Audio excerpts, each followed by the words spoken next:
Pag-uusapan natin kung paano tayo mag-place ng ads. Papakita ko sa inyo. Siyempre, pupunta muna tayo sa YouTube. Okay. Of course, dapat nakalagin ang inyong account.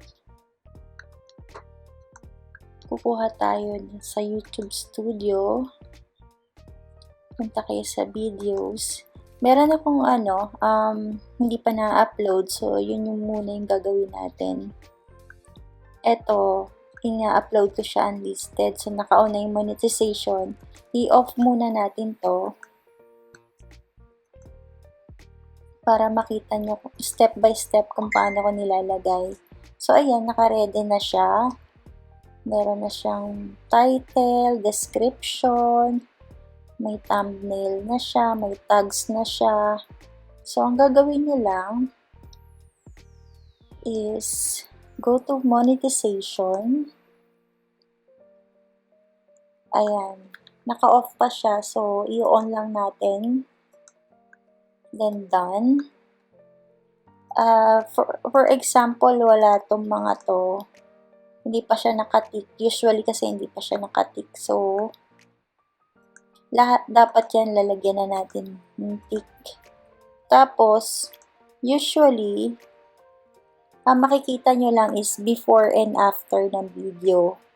So, kung gusto nyo maglagay ng manually, since this video is more than 10 minutes, so, pwede kang maglagay in between, yung during video na ads pwede. Kasi kung hindi yan more than 10 minutes, before and after lang. Sila lang yung maglalagay. So, place manually. Kasi gusto natin tayo maglalagay. Para marami. Pero, syempre, ideally, pag marami, naboboard din yung mga audience din natin. So, ini-skip din nila yung ads.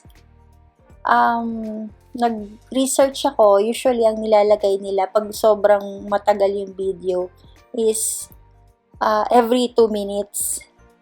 Okay. Halimbawa, gusto ko mag-start time ng 8 seconds. Meron, mag-pop up na yung video. Yung ads, I mean. So, ayan, lalagay mo lang dyan 08. Tapos, ito kasi nilagay ko na siya every 2 minutes. Like, for example, this one.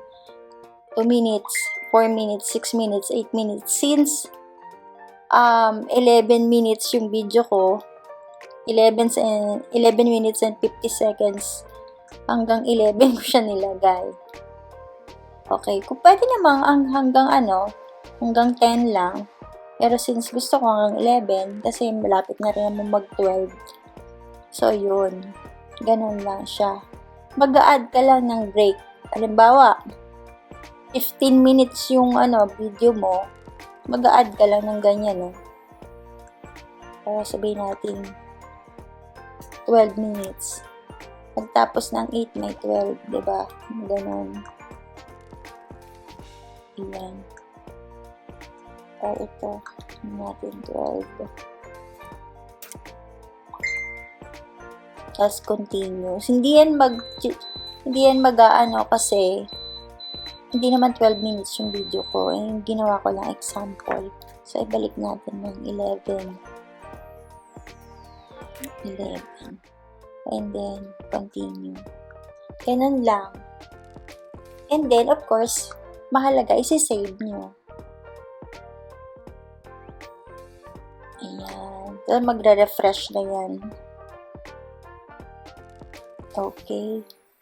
So, ayan, ready na siya for upload. Since, itong video na to, naka-unlisted. Every time kasi na, nag-upload, hindi ko siya, dati, pina-private ko. Ngayon, may nabasa ko kasi, na mas safe daw kapag unlisted. Kasi, pag unlisted, nasasala niya kaagad kung may copyright ka. Kung meron ka mang strike sa copyright, let's say, yung napili mong music, na-copyright, hindi siya apektado sa'yo kasi naka-unlisted ka. So, ayun lagi kong ginagamit, unlisted. Ayan. So, gawin na natin siyang, i-upload na natin, gawin nating premiere. Let's say, bukas is May 10, Mother's Day. And then, pipili tayo ng time. Gusto ko is hapon para sa Philippines din makakapanood.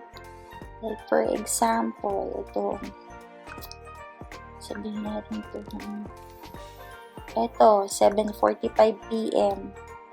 Okay, set as premiere. Okay. So, nakaschedule yan tomorrow.